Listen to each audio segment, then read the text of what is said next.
we felt really well there. Because, you know, the temperature in real sewers is like in the wine cellars. It means it's around 12, 14 degrees, which was a luxury to us. It smells not so nice and it's a little sticky, but it's not at least so cold. So it was quite extreme shooting, and everybody, it was a sacrifice from the crew and from the actors. And actually, I think that actors somehow have been helped by those conditions, because they really became somehow those characters. They didn't talk among each other. They were very strange behaving during this period of the shooting,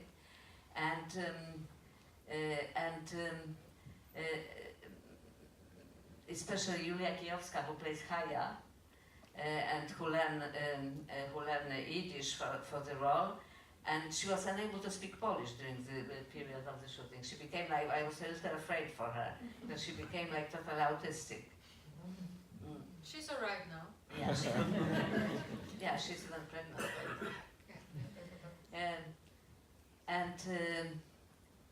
And it was, because as I said to you, I decided to shoot in the real languages of the story, and some actors who played actually Jews are German, and it was for the co-production reasons. We had to have German actors, but I wanted them to speak Polish and German, because Lvov was a very international city. It was like part of the population was German, and they've been speaking German. Most of the population was Polish, and they've been speaking literary Polish if they've been upper class. And if they've been lower class, they spoke some kind of the slang, like some kind of Cockney, which was called Bałak. And after you had the Jews who spoke Yiddish and Polish, and a lot of them spoke German, or German and Yiddish, or German and Polish. And it was they've been Ukrainians who speak Ukrainian and Polish. And I decided to like reconstruct this Babel Tower. So all actors have been learning different languages. The Germans have been learning Polish, the Poles have been learning Yiddish and Bałak. And Bałak actually is the language which disappeared, because after the Second War, Lviv was taken by Soviets, and the Polish population, very little of Poles remained there. Most of them have been migrated to Poland, to different parts of Poland. And when I was shooting the film, I found only 2 experts on Bałak. And it's a shame it disappeared. It sounds so beautiful from the screen. It was quite a culture before the war, because it was some kind of the real folklore of Lviv lower classes. So it was, you know, it was interesting process for them, because first to enter the character they have in the first place, to enter the different languages, and then the conditions have been so harsh that they could easily imagine what's going on in the souls and heads of the characters. And what I liked about the script, it is exactly that, you know, that the Jews are not heroic, angelic human beings, that they are afraid, that they are sometimes brutal, that they have the weaknesses, that they are not easy to support even. Sometimes they are difficult to, you know, difficult to stand somehow. And Socha is not the hero at all. For the quite long time he was like hesitating between the desire to have as much of money from as possible, and to partially to turn them out. And it was very easy. It was, for me, it was like if he was walking on the, you know, very thin line, and he can slip on one side or other. So he became very easily the murderer or the hero. And it's a real life character. That's how it was. Like, it was a guy with a criminal record. He was a petty thief. We Yeah, see that he was anti-Semitic, definitely. Yeah, definitely. And they've been anti-Polish also. It means those prejudices, racial prejudices, came from the both sides somehow, and it was founded on the, you know, on many things which been present during the centuries of the cohabitation. So yeah, he was unliked hero, and he was a petty criminal, and he was somebody quite cynical, and he really didn't change too much, except that he opened his heart to those people, because somehow he started to feel responsible for them, and also they became his project.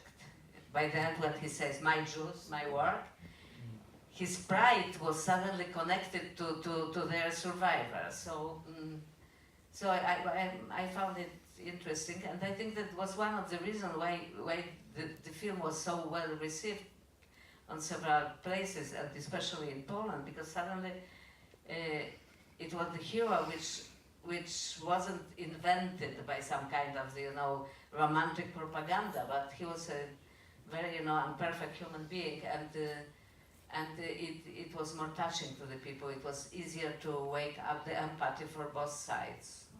I wanted to ask if during this particular shooting, it really never happened that I felt that I was emotional about the subject. Yeah, or even wanted to cry. Well, if I wanted to cry, it was because of exhaustion and anger. And especially I had some difficult relation with German producers, so who've been pretty pretentious and not very professional. And actually, after 1 week, the Polish-German war woke up, you know. It was, and once I even had the, you know, tantrum of anger, and I took some paper column, and hit, you know, one of the producers on the head. But no, I had to be, you know, it looked that it's impossible battle to win, so I had to be Napoleon there, you know. I couldn't show the weakness too much, and especially the actors needed my support, and they needed to feel, you know, that they are supported and safe somehow when I took them on this difficult trip, physically difficult as well, and psychologically for sure. But after the film like that, you feel that you pay the cost. I'm always, after Holocaust movie, in the state of some kind of the depressive, you know, feeling, and I'm dreaming about doing something light and, you know, funny, and actually I did The Burning Bush after this one, so. Very light, very funny.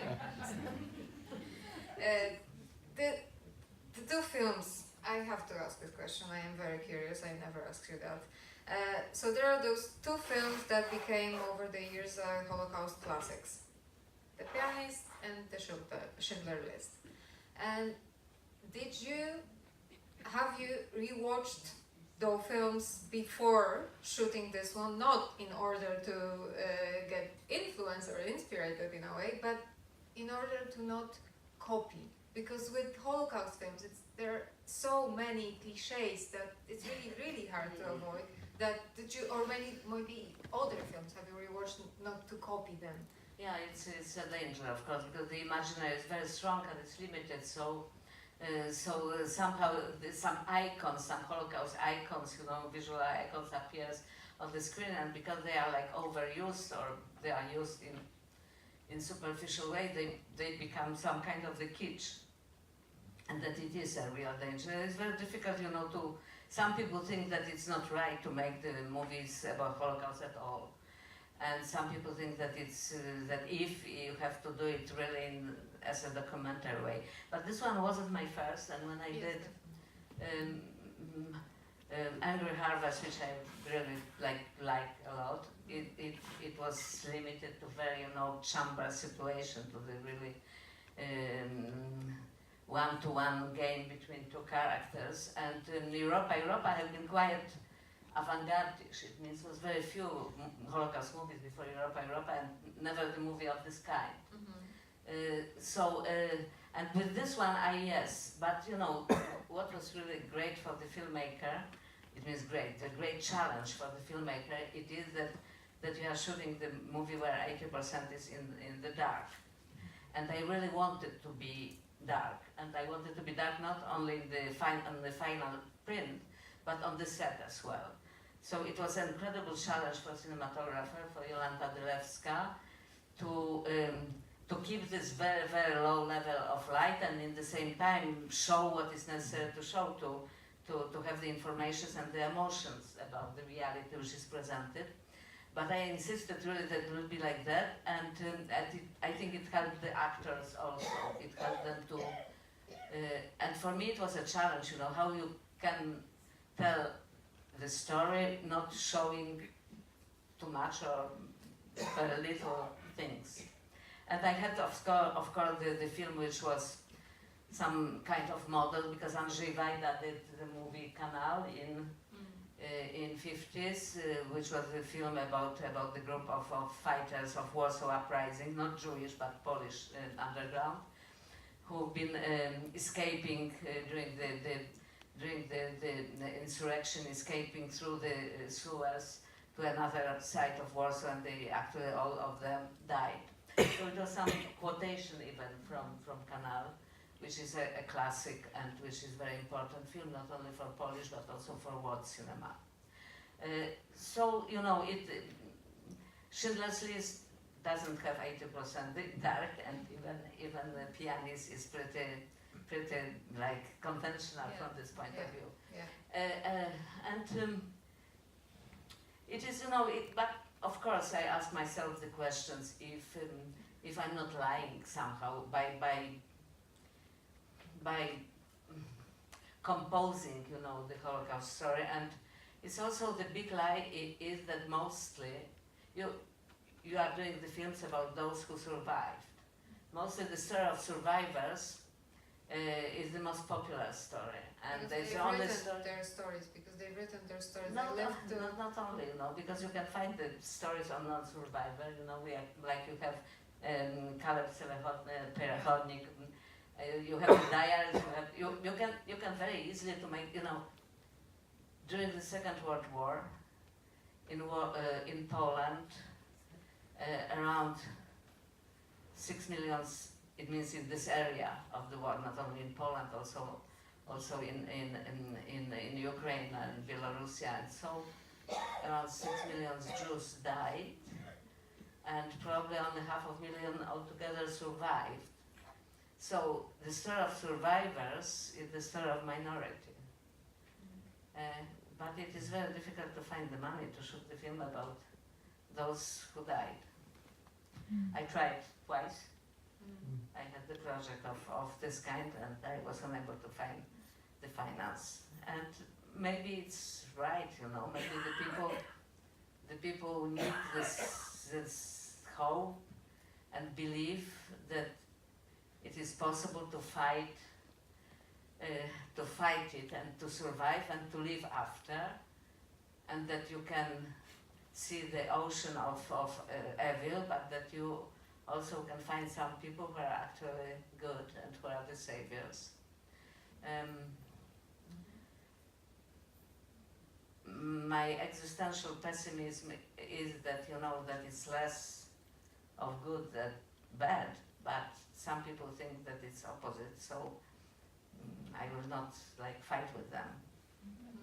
You said some people think that films about Holocaust shouldn't exist at all, but yesterday we had this horrible thing that happened in Pittsburgh, and I keep thinking, because we had this conversation this morning, that if we don't tell the stories, it's impossible to somehow process the reality. We've been talking with Agnieszka about how there are not enough films about what happened in Poland after the war, about the communist era, like films made from time perspective today, and that maybe that's why we are again falling in love with this idea of having this authoritarian regime, which we in a sense have now, and that's I think anti-Semitism is so present that do you think that we still need to tell the story? We still need to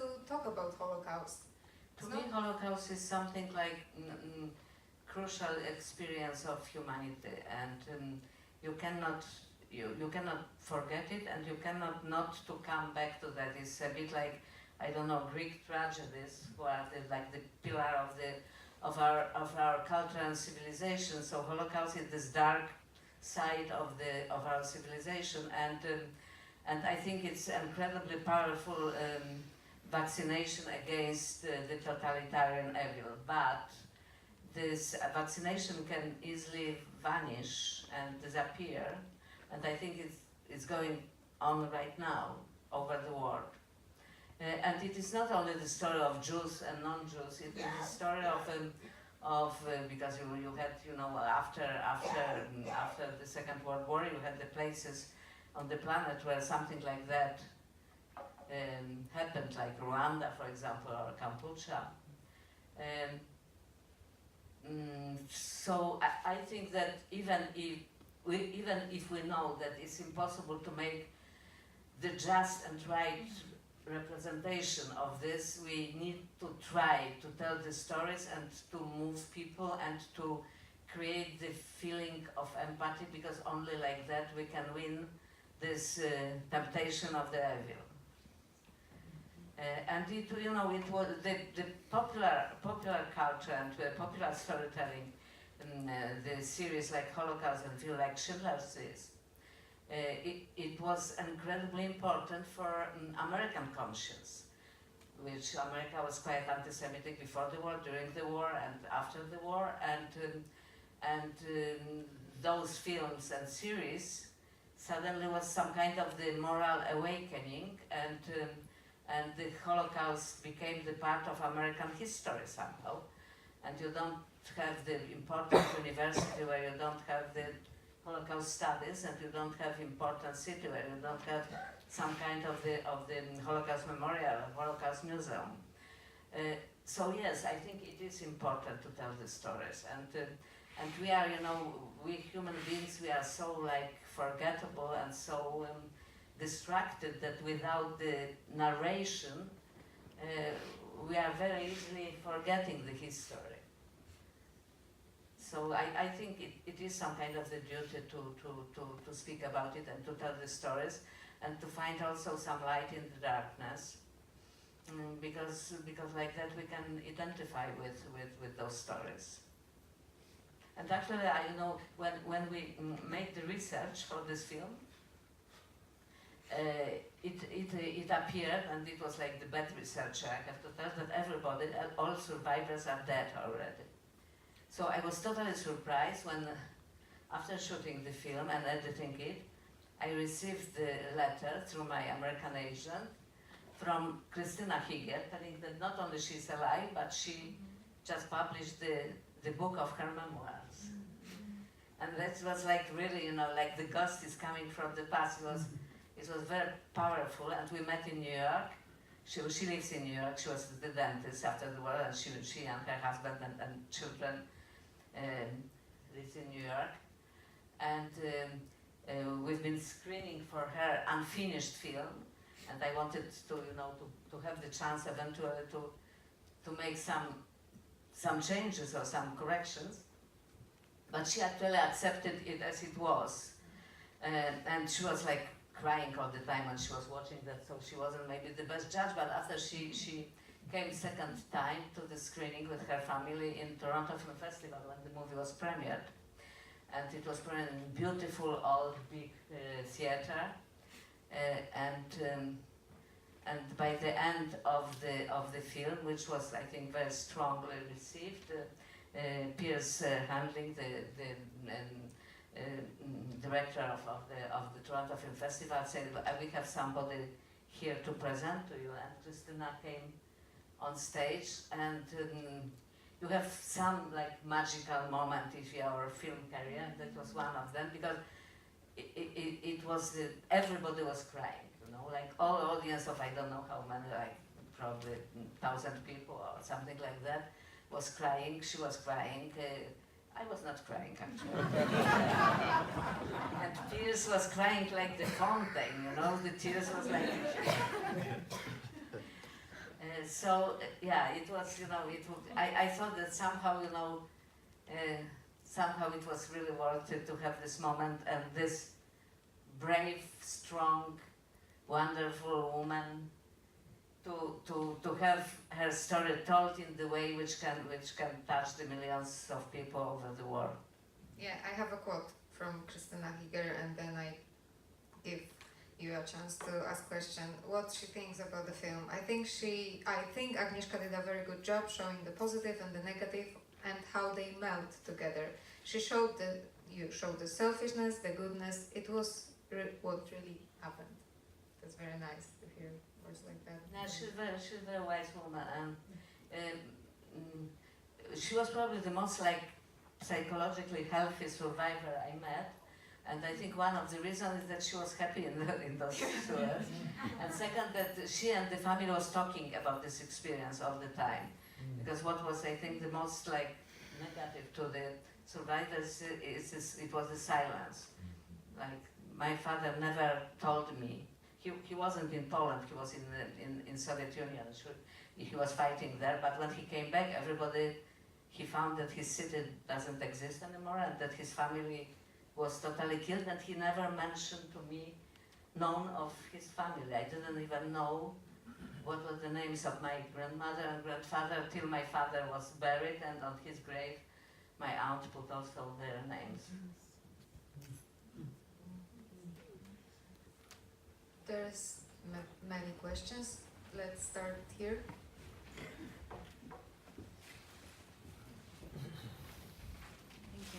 It's such an amazing experience to sit here day after day and watch the films and look at the evolution of your style and the assuredness in the end, the just complete mastery of light, and especially in this one, you know, where everything is reduced to the almost like chiaroscuro. But I wanted to ask you, all of them have this edginess. You are never bored, you are never relaxed, or rarely. You know, there's a tension, always there's a tension. And I wondered if you could talk about how you construct that, or what you are thinking, or how you manage to do that. Yeah, speaking of my storytelling, that it's intense all the time, or maybe it's a mistake. I try sometimes to put some humor in. Or some sex scenes, right? And actually, Spur is the funniest film I did, even if it's not so funny neither, but the last film which was shot. I love that film. And, well... I find humor in most of your films. It's just very dark humor. It's quite dark. But I'm talking more about the edginess, how you construct it, like when you're thinking of how to tell the story or how to shoot this. There's very rarely like these moments of a pause or joy or satisfaction or like Wanda at the end. There's usually like a movement with the camera and movement with the character. There's a lot going on, and I wonder, I think that's the style that Yeah, it's probably my style, yeah. Sometimes, you know, sometimes I thought, why I will not make the movie where really nothing happened. There is a question. We have mic somewhere. Okay, there is one, and there is another, and there is another. Maybe let's start with the lady has already the mic, so. Thank you for the movie, and I have a question. Was the movie shown in the Ukraine, in Lviv, and how did the Ukrainians feel about this movie?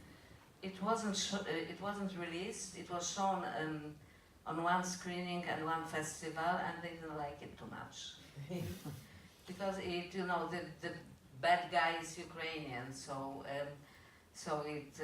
and Ukrainians are very sensitive to their image, which is understandable, and also they really didn't make any kind of the deeper work on the Ukrainian responsibility in Holocaust and another war crimes actually.